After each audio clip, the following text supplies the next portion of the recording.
1. Pengertian iman. Definisi dari iman secara etimologi berasal dari bahasa Arab amanu yu'minu imanan yang artinya percaya. Sedangkan secara terminologi, menurut jumhur ulama, iman adalah at-tasdiqul bil qalbi, al-qawlu bil lisan, wa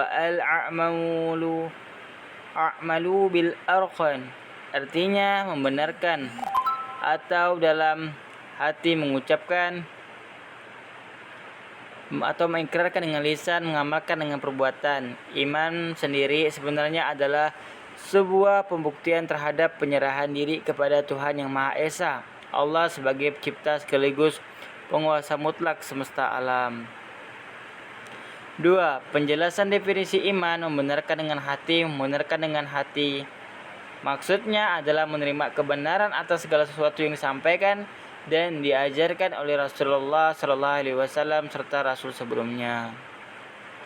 Pengertian agama Islam yang berisi ajaran tauhid, menyerahkan diri serta tunduk kepada Tuhan Allah Maha Esa yang dibawa Nabi Muhammad SAW untuk menunjukkan jalan yang lurus kepada umatnya.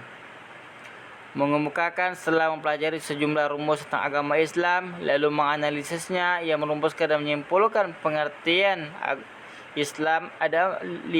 Yang pertama, wahyu yang diturunkan oleh Allah Subhanahu wa taala kepada Rasulnya untuk disampaikan kepada segenap umat manusia sepanjang masa dan setiap persada.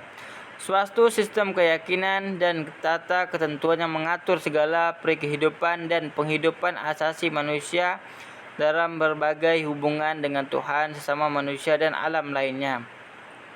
Yang ketiga, bertujuan keridhaan Allah, rahmat bagi segenap alam, kebahagiaan di dunia dan akhirat. Yang keempat, pada garis besar terdiri atas akidah, syariat, dan akhlak bersumber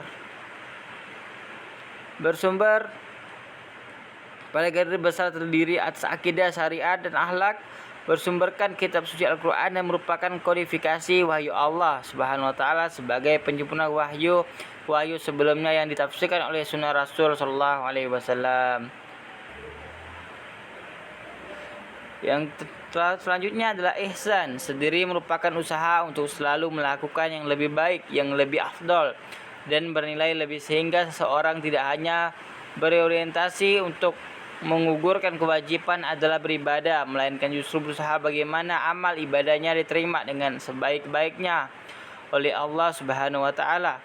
Karena dia akan merasakan diawasi oleh Allah, maka akan terus timbul di hatinya tuntunan untuk selalu mengupgrade amal perbuatannya dari yang kurang baik menjadi yang baik, dari yang sudah baik terus berusaha untuk yang lebih baik demi diterimanya amal perbuatan mereka.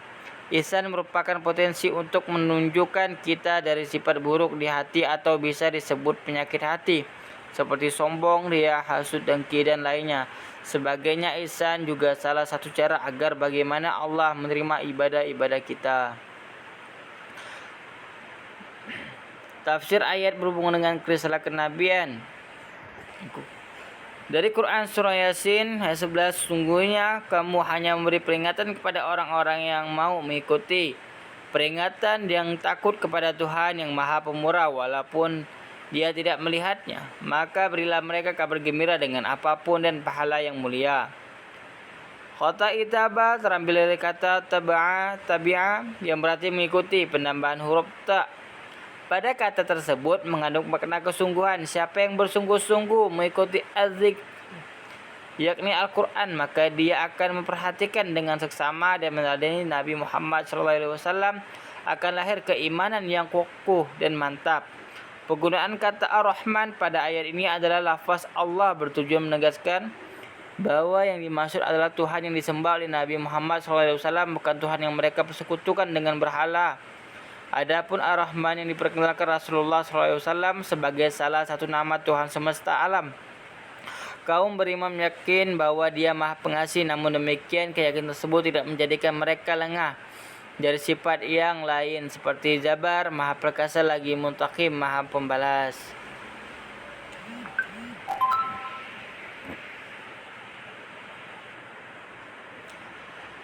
Tafsir ayat berhubungan dengan tolong-menolong dalam ajaran Islam. Ya ayyuhalladzina amanu la tuhillu sa'irallah wa la sahral haram wa la al-had ولا القلائد ولا أمينا أبيت حرام يبتعون فضلا من ربهم ورديونا وإذا الحرام أن تعتدوا وتعاونوا على البر والتقوى ولا تعاونوا على الإثم والعدوان wattaqullah innallaha sadidul iqab. Artinya, hai orang-orang yang beriman, janganlah kamu mendengarkan syiar Allah, janganlah kamu melanggar kehormatan bulan-bulan haram, janganlah kamu binatang-binatang. Tafsir ayat tentang tolong-menolong. Wahai orang-orang yang beriman kepada Allah dan Rasul-Nya serta menjalankan syariatnya, janganlah kalian melewati batas-batasan Allah rambu-rambunya, dan janganlah kalian menghalalkan peperangan di bulan-bulan haram, yaitu bulan Zulqa'dah, Zulhijjah, Muharram, dan Rajab, dan ketetapan ini berlaku pada permulaan perkembangan Islam. Dan janganlah kalian menghalalkan kehormatan binatang hadyu, dan jangan pula binatang-binatang yang lehernya telah dikalungi sesuatu hal itu karena mereka meletakkan kalung-kalung berbentuk kuciran-kuciran dari dulu domba atau unta pada batang lehernya sebagai pertanda bahwa binatang-binatang ternak tersebut diperuntukkan sebagai hadyu dan pembawanya adalah orang-orang yang hendak mengerjakan ibadah haji. Dan janganlah kalian menghalalkan tindakan memerangi orang-orang yang bermaksud mendatangi Masjidil Haram yang mengharamkan dari Allah karunia yang dapat memperbaiki kualitas kehidupan dunia mereka dan mendatangkan keridhaan Tuhan mereka. Apabila kalian telah selesai dari ihram kalian, maka halal bagi kalian binatang buruan, dan janganlah menyeret kalian rasa kebencian. Tafsir ayat berhubungan dengan berwasiat takwa. Adapun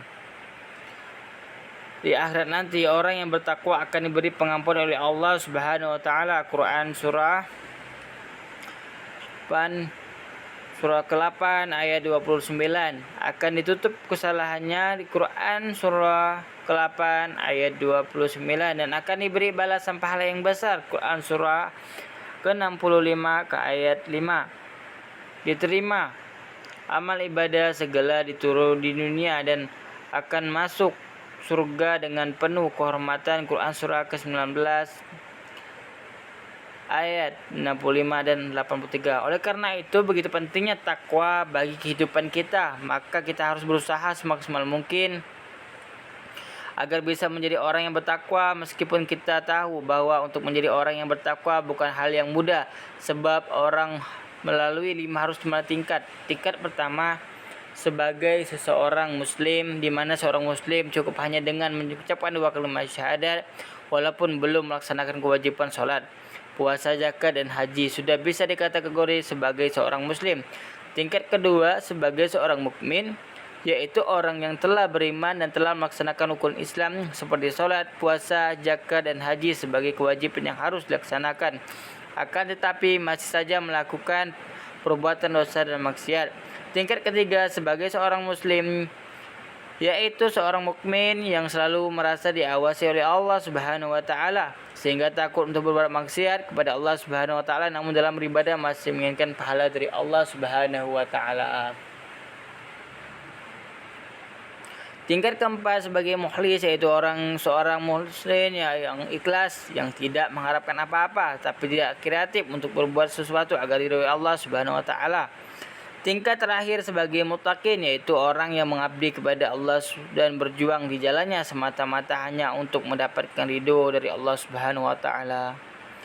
Tafsir ayat berhubungan dengan akhlak terpuji di Quran surah Al-Baqarah ayat surah kedua ayat 83. Janganlah kamu menyembah selain Allah dan berbuat baiklah kepada kedua orang tua, kerabat, anak yatim dan orang-orang miskin, dan bertutur katalah yang baik kepada manusia. Ayat ini berisi perintah supaya mentauhidkan Allah, serta setelah perintah yang agung tersebut, dia mengiringi dengan seruan agar seorang hamba selalu berbuat kebajikan dan berakhlak mulia kepada seluruh manusia, tak kalah menafsirkan firman-Nya dan bertutur katalah yang baik kepada manusia. Ali bin Abi Thalib radhiyallahu anhu mengatakan, yaitu terhadap setiap manusia. Senada dengan itu, Athha menjelaskan ayat ini memerintahkan kita agar memperlakukan umat manusia dengan baik, yang mukmin maupun yang musyrik. Tafsir ayat berhubungan dengan dakwah yang luas di Quran surah Al-Imran ayat 110 yang artinya, kamu adalah umat yang terbaik yang dilahirkan untuk manusia, menyuruh kepada yang ma'ruf, mencegah dari yang munkar, dan beriman kepada Allah. Sekiranya Alkitab beriman, tentulah itu lebih baik bagi mereka. Di antara mereka ada yang beriman, kebanyakan mereka adalah orang yang fasik. Mani muhurutnya, kuntum khairu ummah, kamu adalah umat yang terbaik.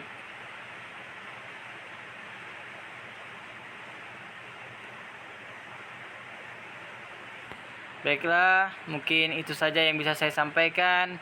Sekian dari saya. Assalamualaikum warahmatullahi wabarakatuh.